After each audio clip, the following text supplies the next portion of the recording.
welcome to this video where today I'm going to be filming my 34-week pregnancy update. So as always, if you see me looking down, I have just got my notes in front of me. I'm going to be covering my symptoms from the week, my 34-week midwife appointment, and also my 34-week growth scan. So starting off with a few things that have stayed the same for me this week. I mentioned last week that I've been having what I thought was Braxton Hicks, and that's definitely continued this week as well. I've found that I'm getting them a lot more frequent and that they're getting a lot more painful as well. So hopefully it's a good sign that my body's preparing ready for birth. And yeah, definitely getting this like the right place and stage that it needs to be. I'm having them most days now, and for quite long periods of time. It could be like up to like 2 hours maybe, and they are quite painful. It feels like period pains, but it also goes right round into my back as well. It does feel really different to having backache. It just feels like a dull ache all the time.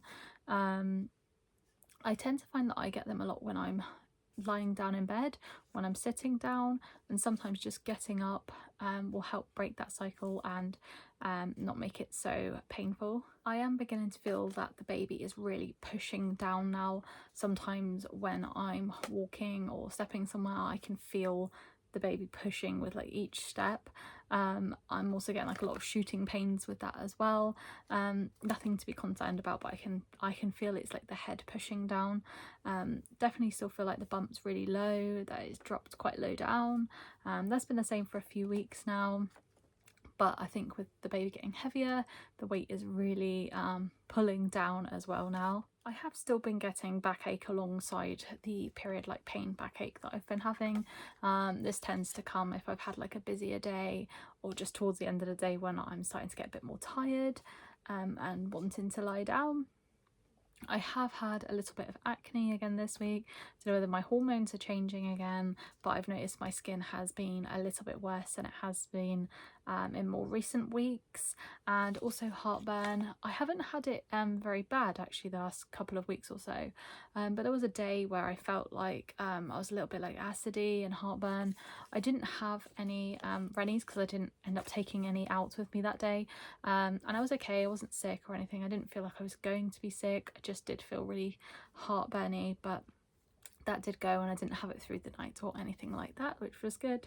I have felt that I've been a lot more tired with being active, that I'm wanting to like bend down and reach things less. Like if there's a bag on the floor, I don't really want to be picking it up. It just feels like so much effort now to have to do that. And when there's times where I do need to bend down and pick things up, I find it really hard to get back up, especially if it's something that I need to get low down and I have to get on the floor. It's really hard to get back up. I have to like hold on to things to help me back up again, but that's something that I'm struggling with a bit more at this stage. But that was it for updates of symptoms, so I'll go ahead now and talk through my 34-week midwife appointment. When I got there, it was held with a different midwife than I usually have, but she started off by doing all the same checks as usual. So she started with checking my urine, which was 3+ on the glucose. However, not too concerning because obviously I do have gestational diabetes. It's been well managed the last few weeks, and it does always tend to show up on my urine test. She did my blood pressure, which all came out okay, and then I went over to the bed so she was able to listen to baby's heartbeat. That was coming out at 135 beats per minute, so a little bit slower than it has been, but I think that tends to happen closer to the end. And she said that was all sounding really good. She did have a feel of baby's position. It did take her a little while to work this out. She couldn't quite tell if the head was down or if the head was up and it was a bum sticking out. But I had strong feelings that it was the head that was down. So she was struggling to feel for the head. But she said it has been a long time since she's seen a baby's bum sticking out like that, which was quite funny because I have noticed that where baby's bum is, it's really sticking out at the top of my stomach a lot of the time. Yeah, she said because I've got a growth scan this week that she wasn't too concerned about the position and they'd be able to see it when I went along to that. As usual, they did just ask me about baby's movements and just checking that I'm feeling regular movement and where to contact if I'm ever concerned about that. She did a carbon monoxide test on me as well, which I've not had done since my booking appointment, which was maybe when I was like 8 weeks pregnant. But that was really low. Obviously, I'm not a smoker. No one in our household is a smoker, so that's good. And then after that, it was quite a long appointment. It lasted around 40 minutes. The rest of the time was spent discussing labour and birth plan. I don't remember having this with my daughter. I don't know whether they just skipped over it very quickly, but it was quite an in-depth chat. So I'll go ahead now and tell you what was mentioned. So she spoke around different pain relief options that were available. She said about assisted birth and what my wishes are towards that. I believe she was maybe filling this out on a form online, so they have record of it for when I'm in the hospital. I have printed off my own birth plan, which I've began to fill out. I have seen some better templates since, so I don't know whether I'll use a different template, but as long as I've got it down, that's the main thing, just to take with me so my partner can have a copy. He knows what I want ideally anyway, but just having it on paper and being able to show midwives if you need to is obviously a really good thing to have. I've printed off the NHS template, but like I said, I might see if I can get a nicer looking template that's a bit simplified to be able to take with us as well. She then said there was TENS machines to use at our hospital, which is good because I actually wasn't aware if there was any to use there or not.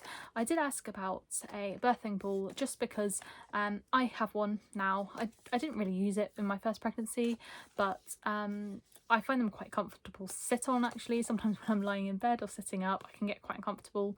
Sitting on the ball is kind of like a nice place for me to sit. I thought it might make a difference to being on the bed in hospital. She said the hospital doesn't provide them. They often tend to burst and are often the wrong sizes and hard to get hold of. So if I wanted to use one, then to bring my own. So we probably will just bring my own birthing ball along if we remember to in the moment. She then had a bit of a discussion about induction, as with gestational diabetes, I'm on metformin. It's unlikely that I will go past 39 weeks. Obviously it is my own choice, however it will be whatever's safest for me and the baby. So induction is quite likely in this pregnancy. However, I did have my daughter naturally a couple of weeks before my due date anyway, so we'll just have to wait and see what happens, but for those reasons they do cover it in depth. I did also ask about being able to use the birthing pool, which I would love to be able to do. Not necessarily give birth in, but just during labour I would like to be able to use the pool. I find it very relaxing. I think it would really help me. And she said I would need to be monitored pretty much the whole way through, but that's okay because the monitors that they use can go in water, but it would be very dependent on how my diabetes is controlled for the rest of pregnancy, whether I can use that or not. She did cover C-sections as well. She covered perineal massage, which she said can be started from 34 weeks pregnant, which is from any time now onwards, and that's recommended to be done every other day to every day or so up until birth. She did also have a pack ready to go of syringes for colostrum collecting. So again, with gestational diabetes, or if you're having a C-section, your body doesn't necessarily have time to prepare for labour in the same way, so sometimes can find it hard producing the milk. Also, you might not necessarily have baby on you straight away. Hopefully I do, but obviously in some cases that's not possible, so being able to collect colostrum is even more important. So they gave me a pack of syringes with all the information inside. She signposted me to some videos to watch as well that are really helpful. She said don't start this before 36 weeks, ideally more towards the end of 36 weeks pregnant, as it can induce labour.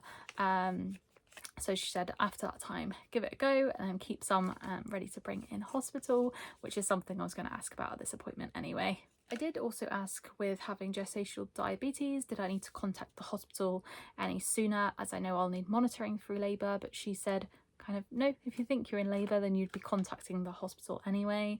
I know from previous experience, they really try and hold you off at home, but we'll just have to see, obviously, when I explain when I do ring, when I'm in labour, to see if they want me to come in and be monitored or anything like that. But she said in general, no, there's no reason for you to come in any earlier than that.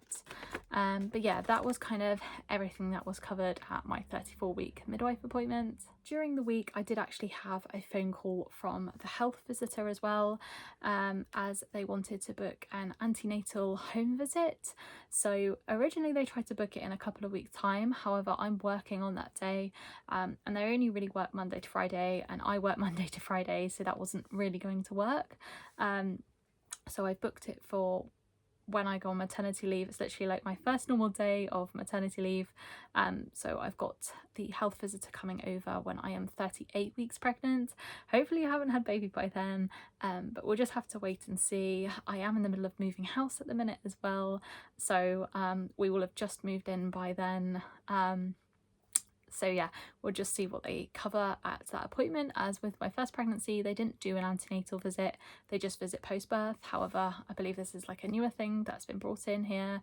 So yeah, not really sure what to expect there, but we'll just have to wait and see. So I'll go ahead now and cover my 34-week growth scan. So actually when I went in for this appointment, it was only meant to be measuring the fluid level around baby. However, she did end up doing just a growth scan. I was in there for around 15 minutes and she checked all the baby's measurements. Baby is coming out around 4 pounds 3 ounces. She did say that the fluid levels are slightly higher again, but they've not got increasingly more than last time. They've kind of just followed the same trend. So again, as last time, they're not too concerned. They're just going to carry on monitoring that. With the weight, they did say baby was measuring slightly smaller. They have always been on the smaller side. This time they was measuring on the 5th centile. She said, well, I said in my letter and the doctor that I saw afterwards that they found it extremely difficult to get a head reading of the baby, so the head circumference, which could have completely thrown the result off. So they're not too concerned, but they'll just have to obviously monitor that, and I've got another scan in 2 weeks anyway. So as mentioned, I did see the doctor afterwards. She pretty much covered the same thing, just saying that fluid levels were slightly increased but not too concerned, as it's not gone really high up. And same thing for weight. Weight is quite low. However, she said because the baby's head was so low down, that's why they couldn't get an accurate reading of the head, which is what I've been saying for a while now, that I feel like baby's head is really, really low down. So that kind of makes sense. So yeah, we'll just have to wait and see when I've got my scan in 2 weeks. At the moment, there's no change of plan or anything, but we'll just see how it goes at the next appointment. A little update on the gestational diabetes readings. I've had another week of really good readings, well in target, which is amazing. I have had one fasting reading over right at the end of the week. Not sure why this was. I was up a little bit later. The clocks have changed this week, so it could be down to that. But hopefully all the rest stay in target now. Over the weekend, we did attend a couple of pre-loved baby sales. So we try and go along to these wherever we can. Obviously, if we're busy, we can't go. But if we're free, then we will go along. We managed to get a few items of baby clothing, and I picked up a couple of items of maternity clothing, as I'm really struggling with things to fit right now. I'm very limited on what will fit me. So just got those, and always enjoy going to have a look around and see what's about. And finally, I have began to wash some baby clothes this week. So obviously I have picked up some secondhand ones, so getting them all washed and ready to be stored away now, which is exciting. I still haven't fully packed my hospital bag. However, I pretty much have ordered everything I need. I just am waiting on a couple of orders to arrive and put the last few bits in, but I imagine I'll be doing that during this week coming, as I am now going into 35 weeks pregnant, so definitely need to make sure that that is done. But yeah, that is it for my updates for the week. So I'll go ahead now and show you the bump update at 34 weeks pregnant.